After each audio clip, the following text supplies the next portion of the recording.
may mga nag-request kung paano i-withdraw yung AMT nyo sa application. Gagawa ka lang na account mo, okay? Then, deposit natin yung nakuha nating 10 na AMT. Okay, so ito gawin. Pag nasa Bitmart ka na dun sa account mo, punta ka sa Spotify and then deposit. Tapos click mo ang AMT.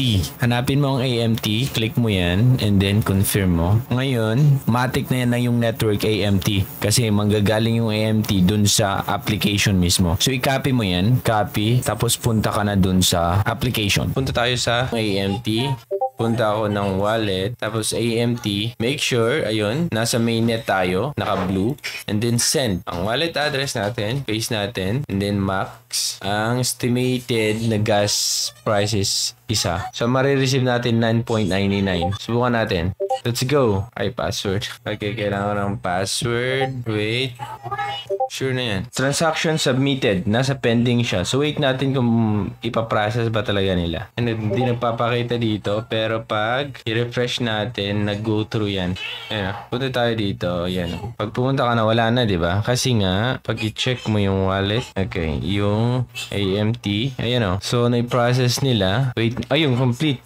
Ngayon, pupunta tayo dito sa, eto, sa Bitmart. Let's check kung andyan na siya. Amaze wallet. AMT.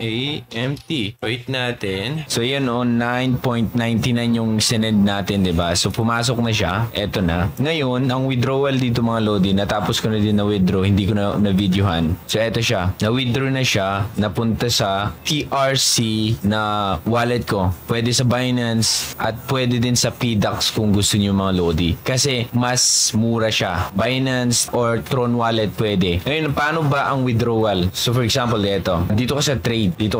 So, kailangan mong hanapin dito. Once na na-deposit mo na kasi yan, i-convert mo siya, i-trade mo siya. So, hanapin mo ang AMT. Once na pumasok na, makikita mo dyan na meron kang AMT dito. So, ang gagawin mo, kung gusto mo ibenta lahat, ayan lang, ibenta mo. So, ngayon, ang isang AMT is $3.90.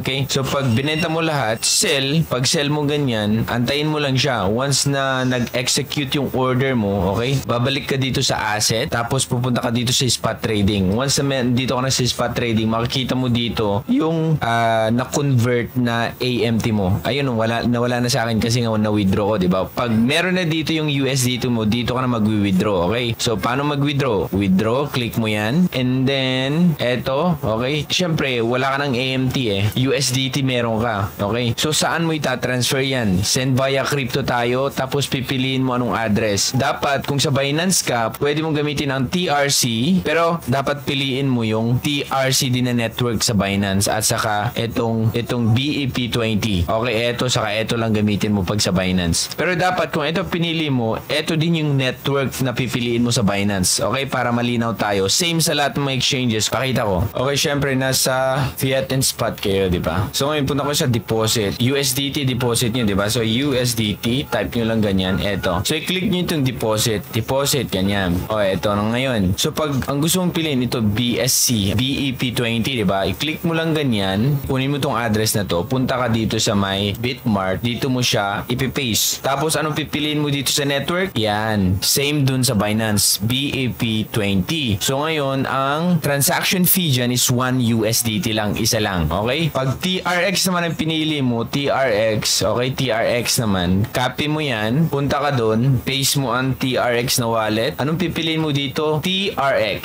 Tignan mo, nag-red siya. Pag okay, hindi siya nag-match. Kaya dapat piliin mo dito is TRX din kasi TRC yung kinuha natin. TRC. Ayan. So, makita mo, 1 USDT lang din. Okay? So, ganun lang. Ngayon, pag gusto mo naman i-transfer, wala kang Binance, transfer mo sa, parang sa gusto mo si GCash, pwede naman diretso GCash na dun sa my crypto. Kaso lang, mahal ang transaction fee dun kasi nga Ethereum ang gamit nila. Ang Ethereum dito, Lodi, is 6. ERC is 6 USDT ang patong nila or transaction fee. Ang gagawin mo, idaan mo muna siya sa PDAX bago mo i-send sa GCash mo. Or kung meron kang CoinZPH, wala kasi akong CoinZPH baka meron dun yung TRX na option or Binance na option. So, ganun lang kadali. Okay? Pag nag-create yun ang account nyo, bago kayo maka-withdraw, dapat naka-phone verification or itong email address nyo kasi dapat mo na i-set up nyo ang two-factor authentication. Okay? Phone at saka email or or pwede din Google Authenticator kung gusto niyo. Baka sabihin niyo hindi ako maka-withdraw, baka hindi niyo to na set up na naman. I-set up niyo muna bago kayo mag-withdraw. Okay? So yan lang mga Lodi, yung link nasa baba kung gusto niyo i-convert na yung mga AMT token kanyo sa Bitmart, or kung gusto niyo man huwag na lang, i-invest niyo na lang